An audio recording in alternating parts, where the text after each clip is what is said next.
vocês para a gente dialogar. É um diálogo ao longo desse tempo. Eu tenho um tempo cativo enquanto a chuva durar. Portanto, se a chuva durar e quem não quiser se aventurar na chuva, eu saí do rio desabando, o céu estava desabando, cheguei aqui com o início da chuva. Quando o Roberto me convidou, eu fiquei na dúvida em o que eu ia falar para vocês. E não sabia muito bem qual era o público. Fiquei na dúvida se eu apresentava um último trabalho que eu acabei de escrever, que é um trabalho que compara Coreia e América Latina e as políticas de informalidade. Não sei se vocês sabem, a Coreia em 76 tinha sua última taxa de informalidade maior do que qualquer outra grande cidade latino-americana. E hoje é zero, eles acabaram com a informalidade. Então eu fiz um trabalho, fui 5 vezes a Seul, acabei de escrever isso. Então pensei talvez apresentar pesquisas que estou entrando em campo, para trabalhar também com favela. Mas eu decidi fazer uma outra coisa, me dar o luxo, né? E aí eu me dei o luxo de fazer um recorrido sobre o que eu acho que eu escrevi que tem algum interesse. E basicamente são esses 3 livros. Não vou fazer publicidade, esse é Cidade Caleidoscópica, O Mercado e Ordem, e um livro publicado pela Flaxo, A Produção das Cidades Latino-Americanas, Mercado Imobiliário e Estrutura Urbana. Portanto, é uma tentativa de articular basicamente 3 dimensões de um trabalho que eu venho desenvolvendo já há algum tempo. E que, de uma certa forma, pretende introduzir uma perspectiva heterodoxa no debate sobre a economia urbana, em particular a economia do uso do solo. Para mim, a economia urbana... Quantos de vocês não são economistas? Só para eu ter uma noção. Não, Roberto. Não, tudo bem. Dos alunos, então. Todos os alunos são economistas. O pessoal daqui. Da pós? Da pós? Tá ok. Que era uma outra dúvida que eu tinha com quem eu vou conversar. Então, a preocupação basicamente que me acompanha é uma pergunta se é possível, no marco das 2 escolas,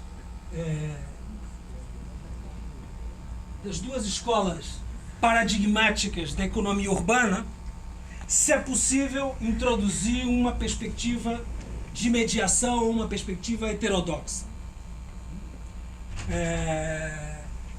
E eu estou convencido, por a economia urbana ela se subdivide em 2 grandes sub-áreas, a economia interurbana e a economia intraurbana.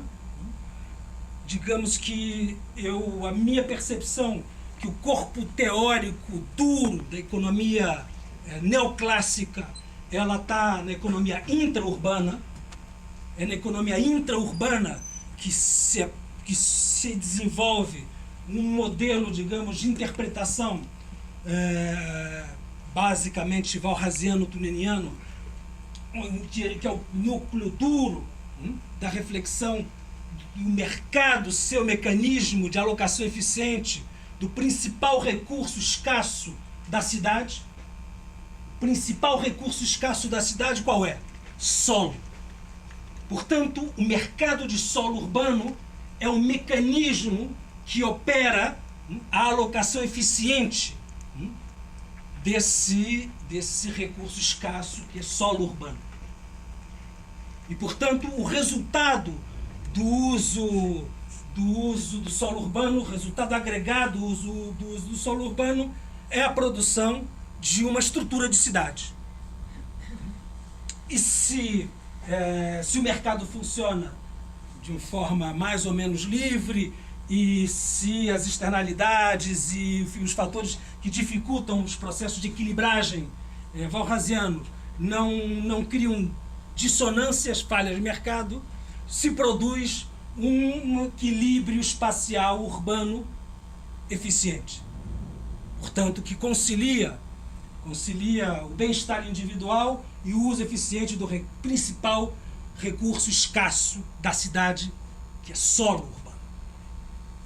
Diante desse núcleo duro, a outra perspectiva paradigmática, ou canônica, de leitura sobre a cidade é a tradição da economia política. A economia política urbana, basicamente com uma matriz ricardiana e a apropriação Marx dessa matriz ricardiana. O que é interessante é que tanto na economia política urbana quanto na economia neoclássica, o solo é o principal objeto do olhar disciplinar. As perguntas são diferentes, porque as perguntas dessas duas tradições são diferentes. A pergunta da economia política urbana, quando olha o solo e quando olha o mercado de solo, ela está preocupada de como do mercado de solo urbano é possível surgir um excedente, ou esse excedente ser distribuído pela via do mercado de solo, pela via da formação de um preço do bem solo. Portanto, dizer, o solo é um objeto de análise para entender a produção e a distribuição da riqueza da cidade, na tradição da economia política do solo. Enquanto que na tradição da economia neoclássica, o solo o mercado de solo é um mecanismo basicamente de alocação do recurso escasso e que vai configurar a estrutura da cidade. A pergunta, portanto, o que é interessante, tanto as duas tradições vão eleger uma mesma categoria conceitual como fundamento da sua explicação, que é a teoria da renda. A teoria da renda na economia política de origem ricardiana, depois reapropriada por Marx, e na tradição, portanto, clássica marxista, com a tríade da categoria de renda, renda diferencial, renda de monopólio, renda absoluta, e na tradição neoclássica, a categoria de renda do von Thunel, que é uma renda de localização. Portanto, renda é o principal elemento, digamos, conceitual, que de uma certa forma vai estruturar os dois discursos paradigmáticos da economia intraurbana, a partir do uso do solo.